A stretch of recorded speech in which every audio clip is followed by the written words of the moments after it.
नमस्कार, आप देख रहे हैं 4 टीवी और आपके साथ मैं हूं प्रियंका सिंह। हमारे इस खास बुलेटिन में आप सभी का एक बार फिर से बेहद स्वागत है। बुलेटिन का आगाज अहम खबर के साथ करेंगे।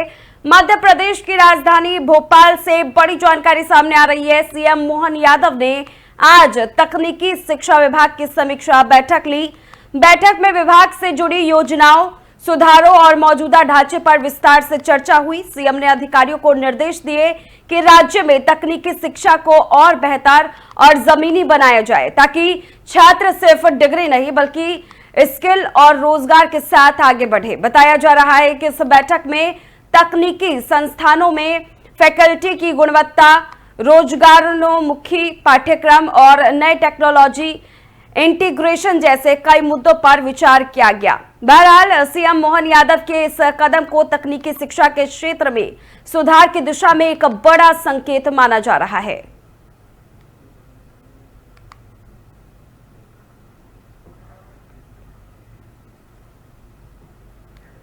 चलिए आगे बढ़ेंगे खबरों में। छत्तीसगढ़ के मुख्यमंत्री विष्णुदेव साय के मार्गदर्शन में शुरू हुए राज्यव्यापी सुशासन तिहार में लोगों ने अपनी समस्याओं के निराकरण के लिए आवेदन देने का सिलसिला शुरू कर दिया है।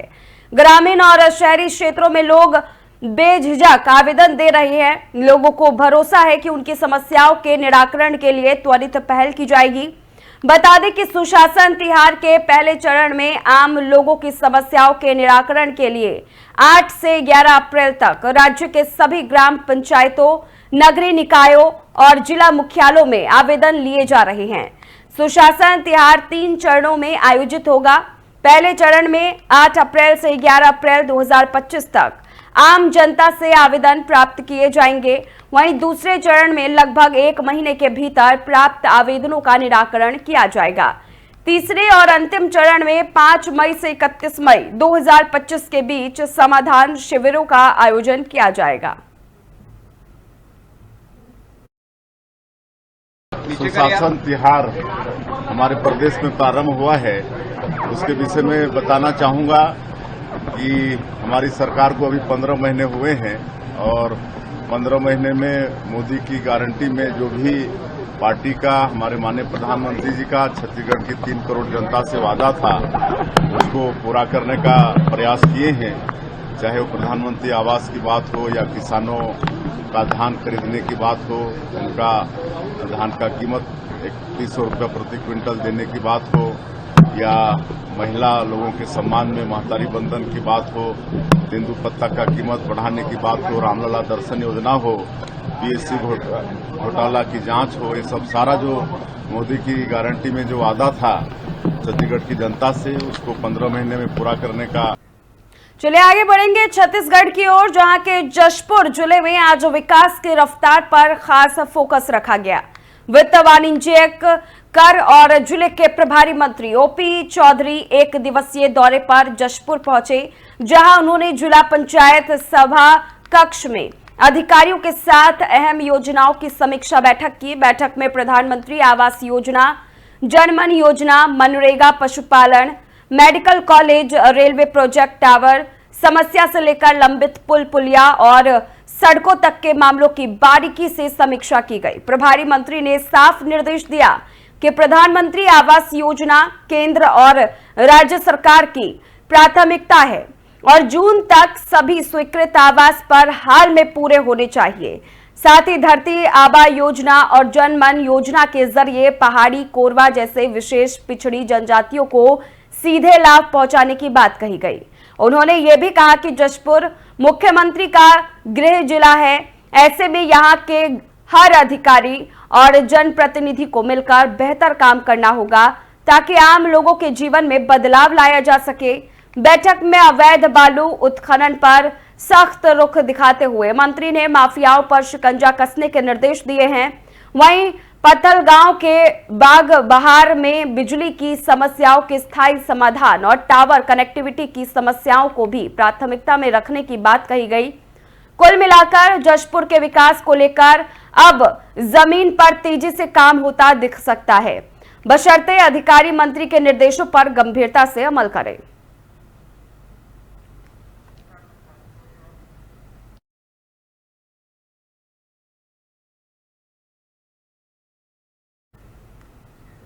और वहीं छत्तीसगढ़ के बलरामपुर जिले में आज कांग्रेस कार्यकर्ताओं ने कानून व्यवस्था को लेकर जमकर के प्रदर्शन किया।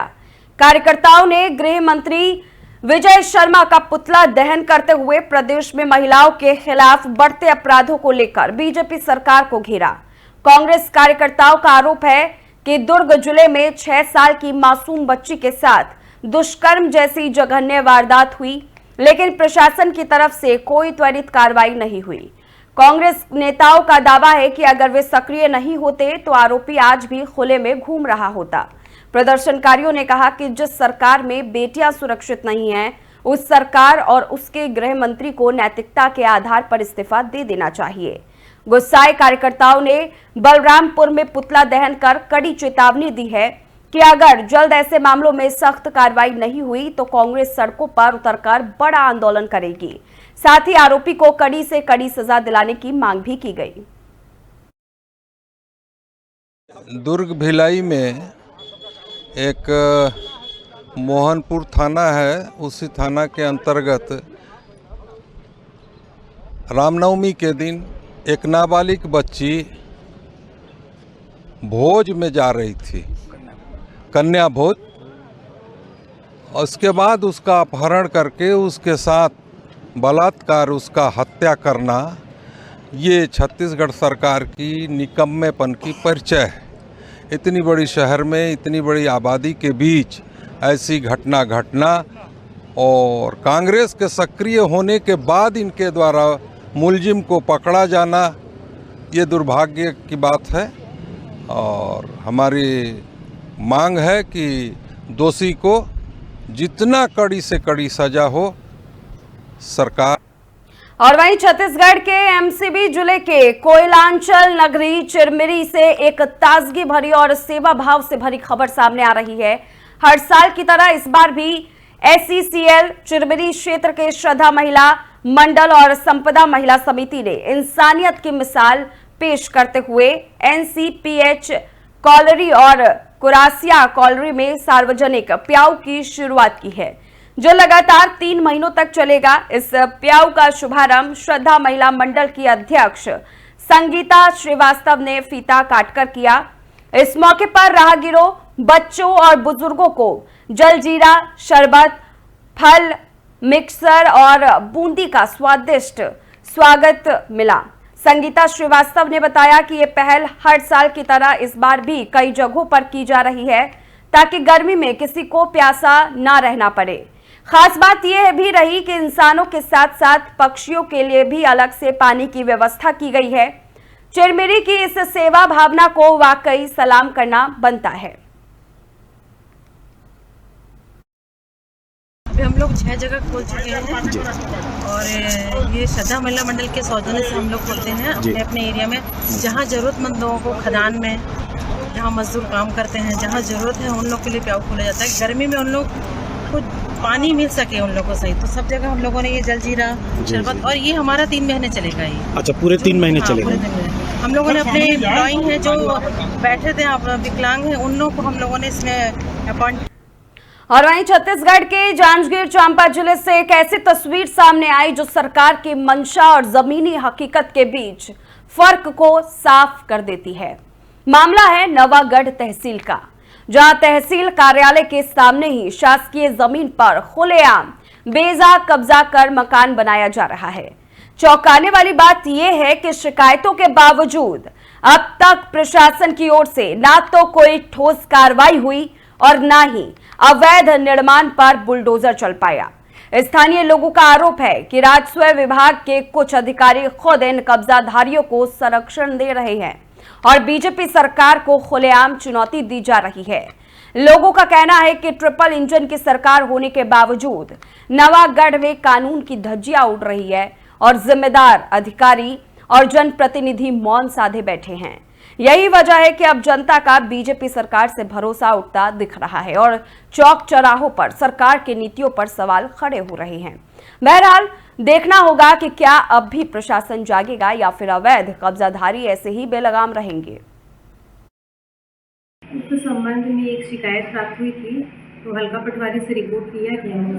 हल्का पटवारी की रिपोर्ट के पश्चात न्यायालय में प्रकरण दर्ज करके स्टे ऑर्डर जारी किया गया है। प्रमोद कश्यप के नाम से स्टे ऑर्डर जारी किया। निवासी पटवारी 13 जी मौके पे हम लोग एक मिक्सर मशीन जब्त किए हैं और इसके बाद पटवारी से रिपोर्ट लिए हैं। पटवारी से रिपोर्ट प्राप्त होते ही प्रकरण को दर्ज करके आज कार्रवाई की। इस संबंध में एक शिकायत तो छत्तीसगढ़ के करवधा जिले से एक चौंकाने वाली घटना सामने आई है। यहां पौड़ी पुलिस चौकी में उस वक्त हंगामा मच गया जब दर्जनों ग्रामीणों ने पुलिस चौकी को चारों ओर से घेर लिया। मामला आधी रात तक तुल पकड़ता रहा। आरोप है कि एएसआई दिनेश झारिया ने आईपीएल सट्टेबाजी में पकड़े गए 4 आरोपियों को छोड़ने के एवज में ग्रामीणों से 4 लाख की रिश्वत मांगी थी। मामला आखिरकार 2 लाख में सेट हुआ, लेकिन पैसा लेने के बावजूद आरोपियों को जेल भेज दिया गया। यही बात ग्रामीणों के गले नहीं उतरी। जब उन्होंने 2 लाख रुपए वापस मांगे तो बात इतनी बिगड़ गई कि ग्रामीणों ने पुलिस चौकी के बाहर विरोध प्रदर्शन शुरू कर दिया। गुस्साए ग्रामीणों ने दिनेश झारिया के खिलाफ कार्रवाई और पैसे की वापसी की मांग करते हुए ज्ञापन की अपनी तरफ से बदहाली भी देखने को मिली, जहां पर उन्होंने ज्ञापन में तमाम चीजें लिख करके सौंप दी। हालात को संभालने के लिए पुलिस के वरिष्ठ अधिकारियों ने मौके पर पहुंच करके स्थिति को समझा और घंटों की मशक्कत के बाद ग्रामीणों को शांत कराया गया। ये पूरी घटना पौड़ी पुलिस चौकी में बीती रात की बताई जा रही है, जिसने पूरे पुलिस सिस्टम पर सवाल खड़े कर दिए हैं। एफआईआर हुआ था, उस संबंध में यहाँ मिलने के लिए और चर्चा विस्तृत जानकारी लेने के लिए यहाँ पौड़ी चौकी आए थे और विस्तृत जानकारी न दे करके हम लोगों को गोल मटोल बात करने पर ये बोला गया, यहाँ की स्टाफ झारिया सर और सत्यवंशी सर और खरे साहब, तीनों साहब के द्वारा ये बोला गया कि इस मैटर को निपटाने के लिए आपको कुछ मोटा रकम देना पड़ेगा और तभी ये मामला बन पाएगा ऐसा करके। तो मैं सर को बोला कि सर मेरे पास इतना मोटा रकम नहीं है और जैसा भी है, यदि कागज पत्र जैसा भी है बनता है तो देख लो, नहीं बनता है तो जो भी अपने नियम कायदे में आप कार्यवाही करते रहिए, कोई दिक्कत नहीं है। मैं एक छोटा सा गरीब आदमी हूँ, मैं कहाँ पैसा ला के आपको दूंगा। तो इनके द्वारा कहा गया कि आपको 4 लाख रुपये देना पड़ेगा। तो बड़ा मुश्किल में ये लोग 2 लाख रुपये में माने। तो मैं सवेरे 10 बजे से शाम 6 बजे तक परेशान था और 4 बजे तक इन लोगों को मैं 2 लाख रुपये कहीं से कम 50 जब भटका मैं, मेरा जान पहचान के कम है पैसा देने वाले, तो ऐसा 10-10 20 हजार करके। तो वहीं छत्तीसगढ़ के जशपुर जिले का एक छोटा सा गांव इन दिनों देश भर में चर्चा में है, लेकिन वजह ऐसी है जिसे सुनकर आप भी चौंक जाएंगे। पथल गांव के पास स्थित गांव चुड़ैल झारिया, जी हां, नाम सुनते ही एक अजीब सा डर और हैरानी पैदा होती है, लेकिन इसी नाम को लेकर अब गांव के लोग खुद परेशान हैं। दरअसल गांव वालों का कहना है कि चुड़ैल झारिया जैसे नाम ने उनकी पहचान को मजाक बना दिया है। खास तौर पर गांव की महिलाएं और लड़कियां इसे अपमानजनक मानती हैं। जब किसी लड़की की शादी होती है और उसे उसके गांव के नाम से पुकारा जाता है तो शर्मिंदगी उठानी पड़ती है। ग्रामीणों के मुताबिक इस गांव का नाम पहले एक झाड़ी पर पड़ी रहस्यमयी घटनाओं के चलते पड़ा था, जहां लोग कहते हैं कि कभी रहस्यमयी आवाजें सुनाई देती थी, उसी वजह से नाम पड़ा चुड़ैल झारिया। लेकिन अब समय बदल चुका है और लोग इस नाम को बदलकर सुंदर झारिया करना चाहते हैं। गांव के लोग अब आपसी बातचीत में भी चुड़ैल की जगह सुंदर शब्द का इस्तेमाल करने लगे हैं। सरपंच भी इस मांग को लेकर गंभीर नजर आ रहे हैं। बेशक ये सिर्फ नाम नहीं, पहचान की बात है और इस गांव के लोग अब चाहते हैं कि वो एक बेहतर, सम्मानजनक पहचान के साथ जिए। देखना यह होगा कि प्रशासन कब तक इस मांग पर अमल करता है। लेकिन यहाँ के बेटी लोग को हम लोग जहाँ दूसरे गांव में जाते हैं तो वहाँ के हम लोग के गांव के बेटी लोग को चुड़ैल कहकर बोलते हैं, तो हम लोग को अच्छा नहीं लगता है और हम लोग इस गांव के नाम को हम लोग बदलना चाहते हैं। यहाँ मेरा करीबन 3 साल हुआ है रहती हूँ। वैसे तो यहाँ सब लोग बोलते हैं चुड़ैल झरिया, लेकिन हम लोग को तो अच्छा नहीं लगता है चुड़ैल झरिया बोलते हैं। तो हम लोग चाहते हैं कि यहाँ चुड़ैल झरिया छोड़ के हम लोग को यहाँ सुंदर झरिया बोलना चाहिए, ऐसे बोलते हैं। हम लोग ये चाहते हैं कि ये चुड़ैल झरिया को सुंदर झरिया में बदले, क्योंकि हम लोग को बेइज्जती होना पड़ता है। कहीं भी कॉलेज या स्कूल या फिर तहसील जाते हैं तो वहाँ पे गांव का नाम पूछते हैं पता, तो पतरापाली पंचायत होता है, तो फिर गांव का नाम पूछते हैं तो शर्मिंदगी होना पड़ता है। और चुड़ैल झरिया जांजगीर चांपा जिले के चांपा क्षेत्र से आबकारी विभाग की एक ऐसी खबर सामने आई जो सवालों के घेरे में है। खबरों के लगातार प्रकाशन के बाद अब आबकारी विभाग हरकत में तो आ गया, लेकिन सिर्फ ऊपरी तौर पर। चांपा बीट के आबकारी इंस्पेक्टर विकास पाल सांडे पर आरोप है कि उन्होंने सिर्फ अधिकारियों की फटकार से बचने के लिए 1-2 शराब कोचियों पर कार्रवाई की और खुद की पीठ थपथपा ली, जबकि जमीनी सच्चाई ये है कि चांपा क्षेत्र में अभी भी कच्ची महुआ शराब का अवैध व्यापार खुलेआम जारी है। गली गली और नुक्कड़ नुक्कड़ तक ये जहर बेचा जा रहा है और जिम्मेदार अधिकारी आंखें मूंदे बैठे हैं।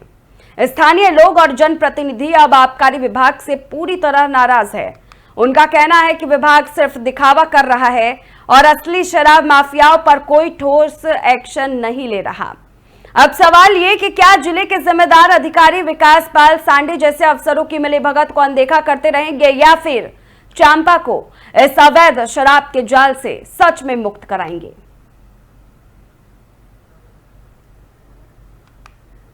चलिए रुक करेंगे अब बलरामपुर की ओर, जहां पर करीब 20 साल पुराने धान खरीद घोटाले में आखिरकार न्याय की गूंज सुनाई दी। साल 2003 से 4 में हुए इस घोटाले के 17 आरोपियों को कोर्ट ने दोषी करार देते हुए 3-3 साल की सजा और 500-500 रुपए का जुर्माना सुनाया है। इस मामले में रामानुजगंज नगर पालिका के अध्यक्ष रमन अग्रवाल के सगे भाई और चाचा समेत कई बड़े नाम शामिल हैं। किसानों ने जो धान बेचा था उसका पैसा सीधे आरोपियों के खाते में पहुंचा और कागजों में खरीदी की पूरी खानापूरी कर दी गई। ये घोटाला कामेश्वरपुर और रामचंद्रपुर की सहकारी समिति में हुआ था, जिसकी जांच कलेक्टर के आदेश पर फूड विभाग ने की थी। उसी रिपोर्ट के आधार पर एफआईआर दर्ज हुई थी। कोर्ट ने पहले भी 2018 में आरोपियों को सजा सुनाई थी, लेकिन सभी ने ऊपरी अदालत में अपील की थी। अब जिला न्यायालय रामानुजगंज ने वो अपील खारिज करते हुए एक बार फिर सजा बरकरार रखी है। 2 दशक के बाद आई इस सजा ने साफ कर दिया है कि भले ही देर हो जाए, लेकिन न्याय की डगर से दोषी नहीं बच सकते। तो वहीं छत्तीसगढ़ के एमसीबी जिले में एक दर्दनाक हादसे की खबर सुनने को मिली। अमृतधारा जल प्राप्त में 2 अधिकारियों की पानी में डूबने से मौत हो गई। मृतकों की पहचान पृथ्वीराज और शुभम के रूप में हुई है, जिनमें एक अधिकारी तेलंगाना से थे तो दूसरा शहडोल का रहने वाला था। जानकारी के मुताबिक SECL हल्दीबाड़ी कॉलोनी के 8 अधिकारियों का दल मंगलवार को अमृतधारा वाटरफॉल घूमने आया था, जहां 6 अधिकारी किनारे बैठे रहे, वहीं 2 नहाने के लिए पानी में उतर गए। अचानक पैर फिसलने से दोनों गहरे पानी में चले गए और डूबने लगे। इस दौरान 4 अन्य अधिकारी राधेश्याम, प्रताप कुमार, मणिशंकर और श्याम बरन ने उनकी जान जोखिम में डालकर बहादुरी दिखाई। पानी में उतरकर रेस्क्यू करने की कोशिश की, लेकिन जब तक वे पहुंच पाते दोनों की जान जा चुकी थी। रेस्क्यू टीम और स्थानीय प्रशासन मौके पर पहुंच चुके हैं। मृतकों के शव को बाहर निकाल लिया गया है और परिजनों को सूचना दे दी गई है। इस हृदय विदारक घटना से अमृतधारा जलप्रपात और SECL कॉलोनी परिसर में शोक का माहौल है। यह हादसा एक बार फिर चेतावनी देता है कि प्राकृतिक स्थलों पर सावधानी न बरतना जानलेवा साबित हो सकता है। तो फिलहाल इस खास बुलेटिन में बस इतना ही। रुकेंगे एक छोटे से ब्रेक के लिए। ब्रेक के उस पार खबरों का सिलसिला जारी है।